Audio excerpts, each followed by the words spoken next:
नमस्ते मित्राणि SSC news channel वाहिनी द्रष्टुं वेंकटेरेड्डी महोदयः आगतवान् आसीत्। अयं महोदयः 4 वर्षाणि यावत् संस्कृतभारत्यां निस्वार्थरूपेण वेतनं विना कार्यं कृतवान् आसीत्। अयं महोदयः सर्वत्रापि तीर्थयात्राः कर्तुम् इच्छति। तत्र बहूनि तीर्थक्षेत्राणि दृष्ट्वा अस्माकं एसएससी न्यूज़ चैनल वार्तावाहिनी प्रति आगतवान् आसीत्। इदानीं महोदयम् अहं प्रार्थयामि यत् महोदयः सम्भाषण संस्कृतेन अपि च पाठशालायां वयं संस्कृतं योजयामः। यदि नवजातशिशुः गर्भस्थशिशुः नवजातशिशुः एवमेव कुमारः तरुणः प्रौढजनः संस्कृतेन वदति, संस्कृतेन सम्भाषणं करोति, नित्यं निरन्तरं सातत्यं च संस्कृतसम्भाषणज्ञानं प्राप्तुं यदि सः जनः प्रयत्नं करोति तर्हि कीदृशाः लाभाः भवन्ति। प्रभुत्वजनाः यदि पाठशालायां संस्कृतं योजयन्ति, एवमेव प्रभुत्वपाठशालायां प्रैवेट् पाठशालायां सर्वत्रापि संस्कृतम् एकां शताङ्कानां पाठ्यपरिकां योजयित्वा यदि वयं संस्कृतभाषा गुरून् निर्मामः, संस्कृतभाषा शिष्यान् निर्मामः तर्हि अस्माकं सनातनधर्मस्य अस्माकं भगवद्गीतायाः वेदानां च प्रचारः कथं भवितुम् अर्हति। इदानीं सर्वत्रापि वयं जानीमः एव संस्कृतबोधकानां, संस्कृतगुरूणां, संस्कृतपाठयितॄणां, पठितॄणां च अभावः वर्तते। एतस्य अभावस्य किं वदामः, तत्र निर्मूलनाय संस्कृतगुरुशिष्याणाम् अभावः लोके न भवतु इत्युक्ते वयं किं कार्यं कर्तुं शक्नुमः। अहं महोदयं निवेदयामि अस्माकं एसएससी न्यूज़ चैनल प्रेक्षकेभ्यः संस्कृत गुरुशिष्याणां नूतन संस्कृतभाषा गुरुशिष्याणां निर्माणाय वयं सृजनाय तत्र कीदृशानि कार्याणि कर्तुं शक्नुमः। कृपया अस्माकं एसएससी न्यूज़ चैनल प्रेक्षकेभ्यः निवेदयन्तु इति अहं सविनयेन प्रार्थयामि। सर्वेभ्यः नमो नमः। सर्वे अवगन्तुं संस्कृतिम् अवगन्तुं न शक्नुवन्ति, तदेव अहं तेलुगुमाध्यमेन भाषणं कर्तुम् इच्छामि। మనం సంస్కృతం ఎందుకు నేర్చుకోవాలి? సంస్కృతం నేర్చుకోవడం వల్ల మనకి లాభం ఏంటి? ఎంచేతంటే ఈ రోజుల్లో ఎలాగుందంటే మనం ఏ పని చేయాలన్నా నాకేమిటి అంటాం. ఏమి లాభం లేకపోతే మనం ఏ పని చెయ్యం. ఏదో ఒకటి లాభం ఉండాలి. గుడికి వెళ్ళామంటే ఏదో ఒక లాభం ఉంటే వెళ్తాం, లేకపోతే వెళ్ళం. ప్రస్తుతం ప్రజల మనస్తత్వాలు అలా ఉన్నాయి. మరి సంస్కృతం ఎందుకు నేర్చుకోవాలంటే అది దేవ భాష. దేవతలు కానివ్వండి, ఈ పురాణాలు చాతాయుగం, ద్వాపరయుగం, రాముడు కానీ కృష్ణుడు వీళ్ళందరూ సంస్కృత భాషలోనే మాట్లాడారు. పురాణాలు పుస్తకాలన్నీ మీరు చూస్తున్నారు, అన్నీ సంస్కృతంలోనే ఉంటాయి. కాకపోతే మన సౌలభ్యం కోసం ఏ రాష్ట్ర ప్రజలు వాళ్ళ మాతృభాషలో ఆ సంస్కృతం నుంచి ట్రాన్స్లేట్ చేసుకున్నారు. అదేవిధంగా మనం సంస్కృతాన్ని రామాయణం కానివ్వండి, భగవద్గీత, భాగవద్గీత ఏదైనా సరే సంస్కృతం నుంచి మన పెద్దవాళ్ళు ఏం చేశారంటే అందరికీ అర్థం అవడానికి తెలుగులో ట్రాన్స్లేట్ చేయడం జరుగుతుంది. అది సంస్కృత భాష వల్ల, సంస్కృతం నేర్చుకోవడం వల్ల మనకు ముందుగా జ్ఞాపక శక్తి ఒకటి పెరుగుతుంది. తర్వాత ఉచ్చారణ స్పష్టంగా తెలుస్తుంది. ఈ భగవద్గీత సంస్కృతం నేర్చుకోవడం వల్ల మీరు స్పష్టంగా ఏదైనా సరే పలకగలుగుతారు. అదే భగవద్గీత ప్రాక్టీస్ చేశారనుకోండి, మిగతా ఏ పుస్తకం చూసినా మీరు ఈజీగా చాలా సులభంగా చదవగలరు, అర్థం చేసుకోగలరు. దీనివల్ల మనకి సంస్కృతం అభ్యాసం చేయటం వల్ల మనలో ఉన్న నాడులన్నింటికీ చలనం వస్తుంది. ఏదో జిమ్కి వెళ్తాం, ఎక్సర్సైజ్ చేస్తాం, అలా కాకుండా సంస్కృతం నేర్చుకుంటే మీకు తెలియకుండానే మీలో ఒక చైతన్యం కలుగుతుంది. అన్ని నాడులను కూడా ఒక ఎక్సర్సైజ్ లాగే కలుగుతుంది. మీరు నోటి నుంచి వచ్చిన ప్రతి సంస్కృతి మనం నోటికి ఎక్సర్సైజ్, నాలుగుకి, దవడలకి, అన్నిటికీ ఎక్సర్సైజ్ అవుతుంది. అది అందుచేత మనం అందరం కూడా సంస్కృతం నేర్చుకోవాలి. ఈ వయసులో ఆ వయసు అని కాదు, సంస్కృతం మనం అందరం నేర్చుకోవాలి.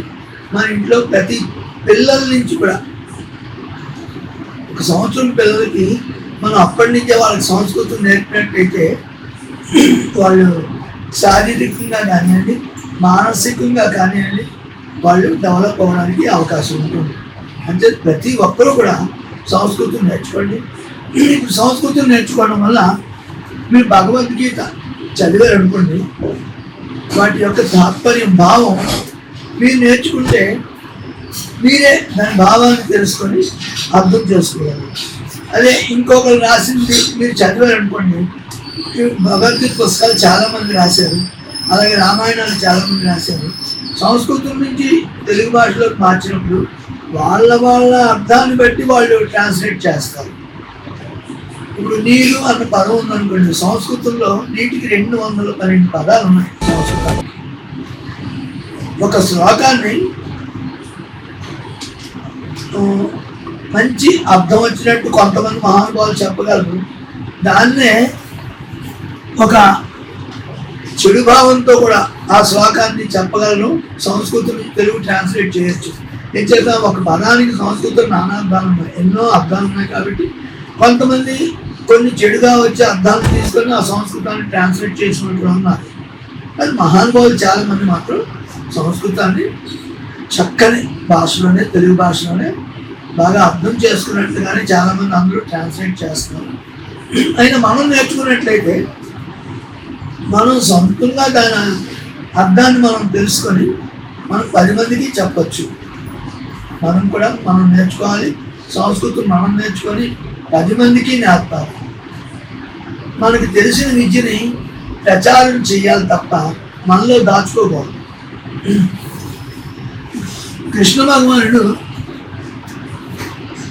భగవద్గీతలో అర్జునుడికి చెప్పినప్పుడు, భగవద్గీతను అర్జునుడికి బోధిస్తాను, అప్పుడు చెప్పాడు, నేను ఈ భగవద్గీతని ఇదే మొట్టమొదటిసారి నీకు చెప్తున్నాను అనుకున్నావు కదా, కాదు, ఇంతకుముందు నేను మొట్టమొదటి సూర్య భగవానుడికి భగవద్గీతను నేర్పాను. అందుకే మనకి 4వ అధ్యాయంలో మొదటి శ్లోకం చూడండి, ఇమం వివస్వతే యోగం ప్రోక్తవానహం అవ్యయం అన్న శ్లోకం చూడండి. ఒకటి ఏంటుంది, ప్రాప్తవాన్ అహం అవ్యయం.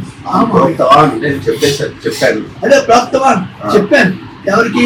వివస్వాన్ అంటే సూర్యుడు. అంటే సూర్యుడు భగవానికి ఈ ఉత్తమమైన యోగ శాస్త్రం. అందుకే భగవద్గీతను యోగ శాస్త్రం అంటారు. అందుకే భగవద్గీత అధ్యాయం చదివిన తర్వాత మనం కిందని ఓం తత్సదితి శ్రీమద్ భగవద్గీతాసు ఉపనిషత్సు బ్రహ్మ విద్యాయం యోగ శాస్త్రే అని చదువుతాం. అది యోగ శాస్త్రం. అంచేత మొట్టమొదటి సూర్య భగవానుడికి శ్రీకృష్ణ పరమాత్మ, అంటే శ్రీకృష్ణుడి రూపం కాదనుకోండి, నారాయణుడి రూపం, ఏదో రూపంలో ఆయనకి ముందు సూర్యుడికి బోధించాడు. సూర్యుడు ఏమిటి చేశాడు, తనకు బోధించినటువంటి శాస్త్రాన్ని తనలో ఉంచుకోలేదు, 10 మందికి తెలియాలి ఏదైనా సరే. అందుచేత తన కుమారుడైనటువంటి వైవస్వత మనుడికి బోధించాడు. వైవస్వత మనుడు ఎవరు? మానవాళికి, మనందరికీ ఆయనే సృష్టికర్త. ఆయన నుంచే మనందరం, ఆయన వంశీకులే మనందరం. ఆ మనువు నుంచి వచ్చాం కాబట్టి మనందరం మానవులు అంటాం. వైవస్వత మనుడు కొని ఆయన నేర్చుకొని ఆయన స్వలాభం కోసం ఆయన దాచుకున్నాడు లేదు. ఆ యోగ శాస్త్రాన్ని ఆయన తన కుమారుడైనటువంటి ఇక్ష్వాకు మహారాజుకి నేర్పాడు, బోధించాడు. ఇక్ష్వాకుడు ఎవరు? రఘువంశానికి మొట్టమొదటి చక్రవర్తి ఇక్ష్వాకుడు. రాముడి వంశానికి మొట్టమొదటి చక్రవర్తి ఇక్ష్వాకుడు. ఒకరికి తెలిసిన విద్యని ప్రచారం చేయాలి తప్ప, ప్రచారం చేస్తేనే అది 10 మందికి, మానవాళికి అందరికీ అందుతుంది. మనలో దాచుకోవడం వల్ల ఉపయోగం లేదు. అందుకని మీకు తెలుసు, మీ అందరికీ తెలిసిందే, నేను కొత్తగా చెప్పక్కర్లేదు. భీష్ముడు 10వ రోజు యుద్ధంలో పడిపోయాడు.